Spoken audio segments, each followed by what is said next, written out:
Hi, in today's video tutakuwa tukidiscuss mahali venye unaweza save pesa through kujitengenezea vitu kama degreaser, shampoo, vitu kama bleach kwa nyumba, toilet cleaner, venye unaweza jitengenezea at the comfort of your home. And also I'll be showing you ama nitakuwa nikiexplainia mahali unaweza enda na uzibuy. So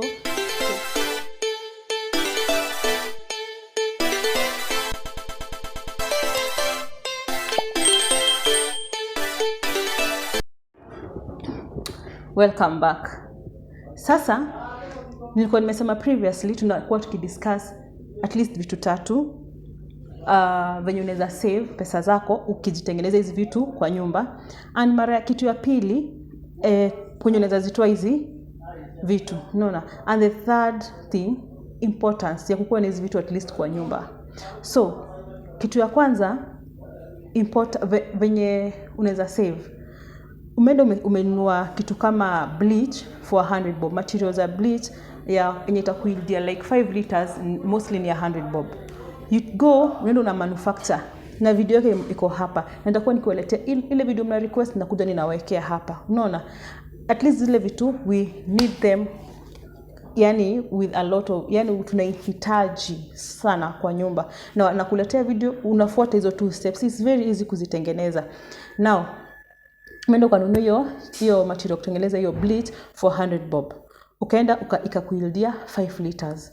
Ukienda kwa supermarket, ukicompare price ya 5 liters yenye already umetengenezewa na 5 liters yenye utajitengenezea, margin ya prices iko very very high. Kuna a very big difference uta notice.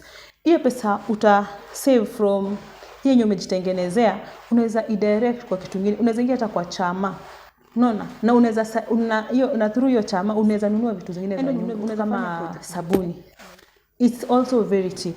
Endo nunua vitu kama akina degreaser, very cheap. Kitu kama antiseptic ijafikisha hata 150 kwenda kununua. And hizo antiseptic liquids ambao unaweza tumia hata kuoga. Unaweza decide wacha nisioge na wacha nioshange nayo nyumba, unaona. It's very very cheap. If umeenda kununua, acha tuipatie price ya 150. Now iende ikuidia like 5 to 7 liters. It is very very cheap. Hiyo unakuwa umesave big time. Now sisi watu wenye tuko na watoto tunajua kitu moja, tunafaa tukae tukidisinfectingi. Kwanza kwa hii age ya kuguza kila mahali, katika hii era ya COVID, tunafaa tukae tukidisinfectingi surfaces, unaona. Because kitu ya kwanza, usipo disinfect surfaces, vitu kama rotavirus iko kwa wingi, vitu kama adenovirus iko kwa wingi, utaishingia hospitali. So why should I nienda kwa hospitali kila wakati? I spend some coins and there is a way naenda nijitengeneze, there is a shortcut naweza tumia niende nijitengeneze hizi vitu kwa nyumba. I use it na then nitakuwa nimesave hiyo pesa za kwenda hospitali kila wakati. So to me vitu kama hizo antiseptic liquids, they are very important. Kuna mwenye maybe utataka hiyo harufu ya antiseptic liquid, pengine utataka unaweza tumia hii bleach, still itaua hizo germs na hizo viruses kwa nyumba yako, and utakukopoa sana.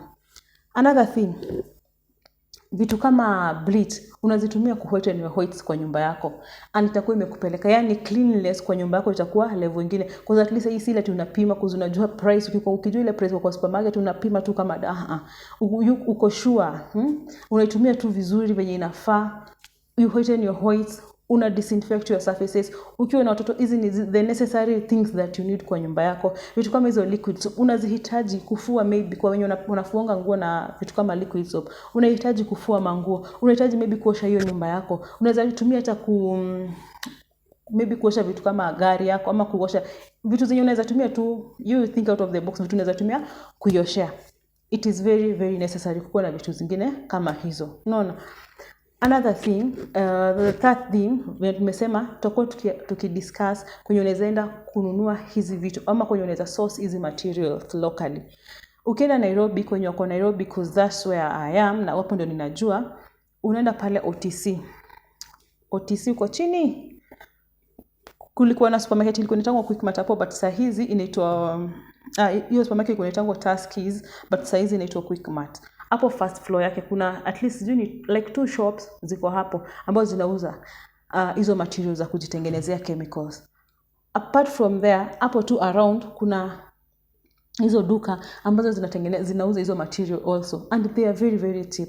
So to me nina advocate at least tumake hizi vitu kwa nyumba zetu, we will be saving coins. Na hii era kila mtu anaona vitu kama unga venye imepanda price, unaona. Ukiweza usave through vitu zingine, una cut cost through vitu zingine, will be very very much mbele sana, unaona. Ukiweza kusave hizo the little coins, utaingia kwa chama, utaweza kununua vitu kama vikombe za nyumba ama kununua whatever you may be needing, unaona. And here nikinaongea ni kama naongelesha ule mtu wa pale chini mwenye ataweza kuafford hizo vitu expensive hivyo, but unaona unashindwa kuafford, but it is necessary. That's why I'm here niwaoneshe venye unaweza DIY kwa nyumba yako and utasave, and watoto wetu watakuwa very safe, because vitu kama adeno na rota tutakuwa tukizionea kwa news ama tutakuwa tukizionea kwa vitabu, unaona. Tutaweza wao watoto tena hiyo age ya 2 to 4 kujichafua nayo nyingine, kucheza hiyo ndio kwanza ile age ya kucheza. Hizo nguo zao zinafaa sabuni mingi, zinafaa vitu kama ni nguo za maybe ni white ama ni bright clothes, unafaa at least unaziwekea bleach kidogo ndio uchafu uweze kutoka haraka, ndio tutoka kange mtoto msafi sparkling ama whatever. You need those things. So to me inasaidia na it will help you somewhere. Sawa sawa.